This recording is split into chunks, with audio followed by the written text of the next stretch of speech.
Oh, hi team. Thanks so much for showing up for your math learning. There have been some inquiring minds, some very inquiring minds about many of the topics in the quiz. So let's go through, we'll walk through them. And if people are proud of their solutions, you can absolutely share during this interactive presentation. The main thing is I evaluate things that I value. I evaluate what I value. So if I'm giving you a quiz on something, it means it's a skill I think is important. If you find today that you are missing one of the skills, then it's up to you and I together to build a plan for you to catch that skill back up. These are grade 9 and grade 10 skills that we're looking at today. And it's very normal to start your grade 11 class with some gaps. We just want to close those gaps so that we have a real smooth semester and we learn a lot. All right, let's go. We want to simplify types of things like this, okay? This is a quadratic subtracting another quadratic, all right? So we're going to be doing these types of things, subtracting functions from other functions in this class. We want to be able to do that clearly. So in this case, what math teachers say is we are going to distribute this negative. It's just your distributive property. The way I understand it is subtract everything inside the brackets. Everything inside the brackets gets subtracted. Okay? So I'm going to write another line. 3x squared minus 5x plus 6 minus x squared minus 3x. Oh, minus. That reminds me. That's a plus. Plus 3x. Minus 4. Okay? And then I get the kind of symmetrical, pleasing 2x squared minus 2x plus 2, okay? This is a like term with that, so they can be combined. This minus 5x is a like term with 3x, a minus 5 degree day that gets 3 degrees warmer. We're at minus 2, okay? And then 6 minus 4 is 2.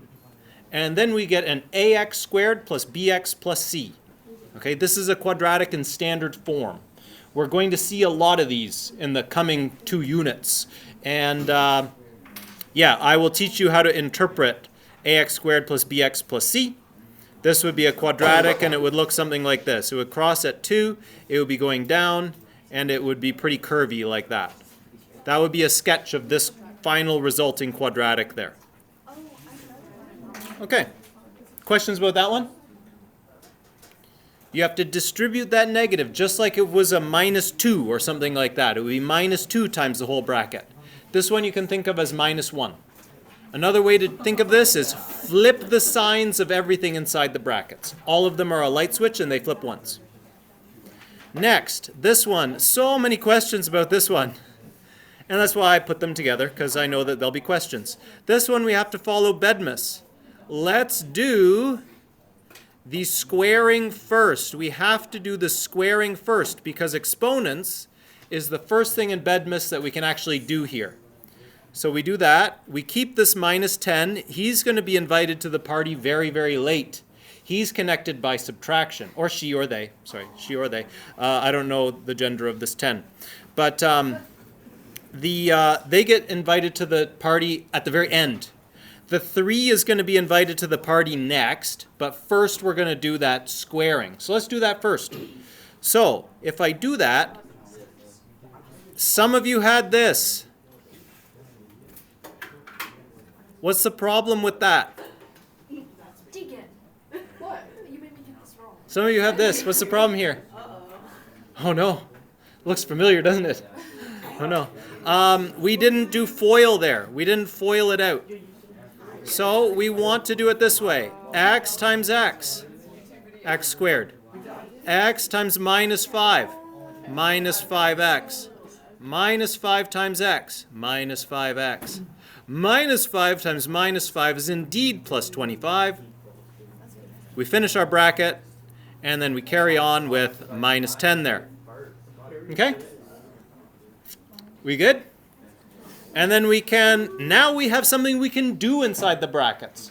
Now we have Bedmus bracket level. We can do that minus 5x minus 5x. So we got 3 times x squared minus 10x plus 25 minus 10. And now we're able to distribute this 3 in. Make sure it multiplies each term. Okay? And for those of you that were a little stuck during the quiz, definitely be copying this down or have a plan to watch the video later and catch up. Okay? So then we're going to distribute that 3 in. We're just one line away from the end, folks. 3x squared minus 30x plus 75. Look at that. I multiplied 25 times 3 without a calculator. Minus 10. Going to work horizontally here. My apologies. 3x squared minus 30x plus 65. We're finally ready to let that minus 10 into the party. The very last step. Addition, subtraction. Bottom of Bedmus layer. Questions about that one? Oh, look, we got an ax squared plus bx plus c. It's almost like those are important. Ha! Okay, I'll point out it was all y'all that said I need to caffeinate before class, so that you have only yourselves to blame. Okay, here I notice I don't have enough space to really work on that one, so I'm going to copy it out over here. 2/3 x minus 3 times x plus 12. Okay, we have some choices here. We can do multiplication in any order that suits us. So if you want to do it the hard way, multiply that gnarly 2/3 into the first bracket, no problem. You'll still be right unless you make an error. But what I would choose to do is this multiplication first because it's easy. It's easier. Okay, so looks like this. First I do my FOIL. X times x, x squared. X times 12 plus 12x. Minus 3 times x, minus 3x. And minus 3 times 12, minus 36. That's all still in brackets because I still need to multiply it by, you guessed it, 2/3. And for those of you that want to do a decimal conversion there, it's a little barf, but your calculator will probably manage it for you if you want to do that. I would keep it as 2/3. Okay, now we have something we can do inside the brackets. So we got 2/3 times x squared plus 9x minus 36. Now, we can go ahead and distribute that in. Distribute that in. Distribute that in. Okay? Here we go. 2/3 of x squared is 2/3 of x squared. See how easy that is? And I don't need to write 0.666666667 and still only be approximate and not be accurate. I can write that. And that's easier. All right. 2/3 of 9. How do we do 2/3 of 9? You're hungry, your buddy's not that hungry, and there's 9 pieces of pizza. You get 6, he or she gets 3, and everyone's had the appropriate amount of pizza. Okay? Or another way is 2/3 times 9. Here's 9 written another way. 3 squared. And 3, and then we just cancel there. 2 times 3, 6. Okay? It's real easy once you start seeing numbers as their prime factorizations. It's real easy. Okay, so this is plus 6x. 2/3 of 9 is 6. All right? What about 2/3 of 36? If you recognize that 36 is 12 times 3, 2/3 of that would be 12 times 3. 2/3 of that would be 12 times 2. Okay? So here's how that would look. Instead of saying 2/3 of 3 squared, we're looking at 2/3 of 36. That's the same thing as 2/3 of 12 times 3. That's 36. Cancels, cancels. 2 times 12, 24. So minus 24 is our constant there. Isn't that nice, Sam? And other people are like, Mr. Jennings, I hear it today. People are accusing me of being good at math. I just see it real clear. That's all I do is I see it really clearly. And then it becomes easy for me. And it will become easy for you if you start seeing it clearly. And practice. I have a lot of practice as well. I'm not naturally gifted at this stuff. I got a 70 in grade 9 math, like many of you, I'm sure. Okay, let's go. So there, we're done. Final answer. Oh, look, it's also an ax squared plus bx plus c. Oh my goodness, so similar. All right, let's go this one. 2z squared plus... Okay. Let's substitute in. So Mr. Jennings mentioned something about substituting into brackets always. So z is minus 1. So I put in that in there and I square it. And then I'm going to multiply by 3 times y. Y was 3. Okay. And then minus x. X is minus 2. So notice, I just get real stubborn about always substituting into brackets. Because I'm stubborn, I avoid a lot of errors. Now I do this in Bedmas order. First I square. So this is 2 times minus 1 squared. Negative 1 times negative 1 is positive 1. Done. Okay, so that's that bit. And now, because these aren't touching something with exponents, I can do those. Okay? 3 times 3 is 9. And minus 2 is plus 2. And now I've got 2 times 1 times, oh, I better do the brackets first, 11. So 2 times 11, 22. Boom.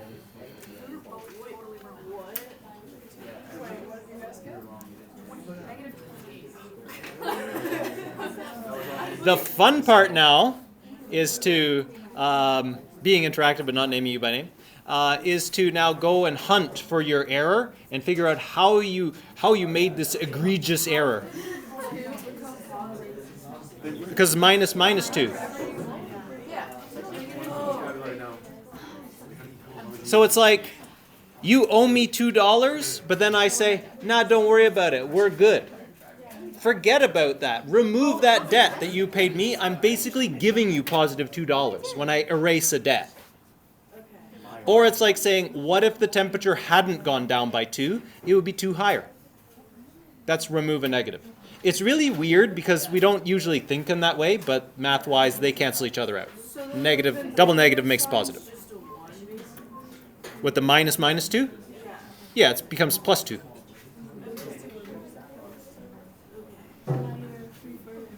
Let's go. These are the fun ones. Because these you can sub back in and just test your answer. All right. We want to solve for a. So I'm going to rewrite here 5 minus 3a squared equals minus 70. First step. Let's get that 5 out of here.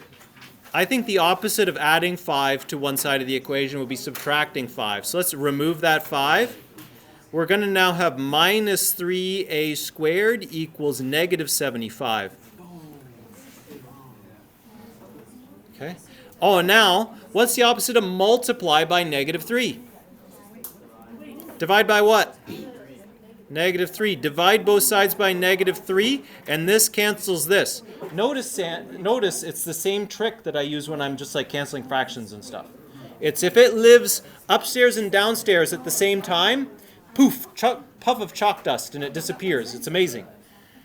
So, now we get the equation a squared equals 25. How do we solve these ones?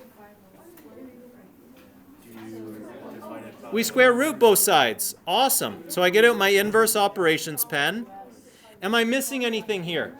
Yes, I'm missing. What am I missing here? Huh? The plus and the minus. I have to have a plus minus here. And then that gives me the final line. A is equal to plus or minus 5. Both satisfy this equation. Yeah, we can do that. We can substitute that in here to check our work. If I put in negative 5, let's put in 5 first. A squared, so A is 5. 5 squared is 25. 5 minus 3 times 25 is the same thing as 5 minus 75. That's negative 70. Oh wait, that was what the equation was supposed to equal. Fantastic. And then if we look at it and say, well, negative 5 also squares to positive 25, then we're good. Same thing. Okay, so that's our solution there. What do we do in these cases? There's bees all over the place. And don't tell me run and jump into the pool so the bees can't sting you. There ain't no pool here. You put all the bees on one side and all the honey on the other. Sorry, all the numbers on the other. Okay, so we are going to put all the bees on one side. I am going to choose to move these 4b. If I take away 4b's from that side of the equation, there ain't going to be no b's over there. And now we got b's all on one side. Let's rewrite the next line. The next line is just a tool for you to keep your work tidy. Now what? We got 2 bees over there, but they got 12 honey. Sorry, they got 12 number over there. How do I make there be 0 number over there? Let's take away 12 from both sides. Love it. You want to be very deliberate in your thinking. What's the opposite of what's being done to my variable? Just do that. Now we get 2b equals negative 21. Because my calculator told me minus 9 minus 12 is minus 21. Now what do I do? Now we divide by 2. Fantastic. Great work. So we divide by 2. Are we happy leaving that as a final answer? You guys are maniacs. Just leave that as a final answer. It's fine. B equals negative 21 on 2. Or you could say 10 and 1/2, but it's negative. That would be okay. Or you could say 10.5, but it's negative. Just don't go calling it positive or something like that, because that'd be wrong. This is done final answer. Okay? I like this the best, because it's the easiest number for me to work with. If you like decimals, then fine, you do you. But I won't. Because I'm stubborn. Fractions are my friend, and I like them. You know that person where they're your friend's friend, and you're like, Mr. Jennings, you're my math friend, but I know you're good with fractions, but I'm not good with fractions, and I'm like, just give them a chance. They're really nice. You're like, but they've done me dirty in the past, and I'm like, just give them a chance. Please give them a chance this year with me. For me, I like them. You'll come to like them. Okay, let's do this one. Oh man, it looks like there's some tidying to do there. What should we do first? Huh? Let's do the distributive property. Let's do that and that. That gives us 6x minus 12. And this and this. Minus 3x plus 6? Huh? Minus 6. Why is it minus 6? Yeah, because we are distributing minus 3, not 3. So don't make that common error. Bring the whole the number and its sign together, make a number. I think you'll agree that being $10 in debt or having $10 are two very different situations. So the sign is part of the number. Okay, and that equals 5x. Good. And now what can we do here? Yes, collect like terms. 6x minus 3x. That's now positive 3x. 6 minus 3 is 3. Minus 12 minus 6, minus 18 equals 5x. And now what? Wait, we got x's on both sides. Better keep your x's organized. Get them all in one place. Yeah, so what do we do with 3x? Let's subtract 3x from both sides. That makes this 0. But we have to do it to both sides. Lovely. Minus 18 equals 2x. Why not what? Move it the other way? No, I was going to say why not subtract 5x, but I realized that it's 3x. So I didn't think the x was there, so I didn't. Oh, cool. Yeah. All right. Cool. There's options here. There's different ways. There's different ways you can move them, but this is a pretty efficient way, so I like this way, so I'll show this way. And now we go ahead, we divide by 2. Fantastic. Is that good? Are we done? Final answer. No, I would not be satisfied with that as a final answer. It's different than this situation because minus 18 on 2, we can do that. We can make that, we can simplify that. What does that look like?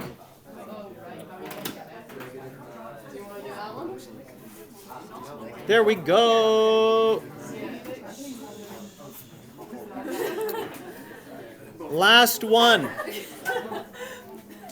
All right, fine. You want to see me do this one with decimals?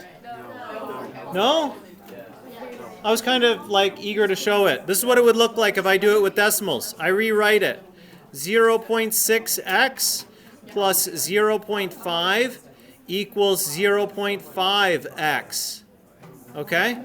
Then I go ahead and I subtract 0.6x from both sides. I don't love this, by the way. I'm doing this to humor some of you, okay? Gives me 0.1x, but it's negative. Okay? And then I divide by 0.1, but negative. And then I get negative 5 equals x. Okay, that's doing it decimals. And to me, that's gross. I feel like I need a bucket beside me in case I barf. So this is what I do. 3x on 5 plus 1/2. I simplify my fractions as a habit. Always simplify. Never should I simplify this? Yeah, do so. Okay, now I use this trick. What's the lowest common multiple of 5 and 2? 10 is the lowest common multiple of 5 and 2. 10 is the smallest number that's in both the 5 times tables and the 2 times tables.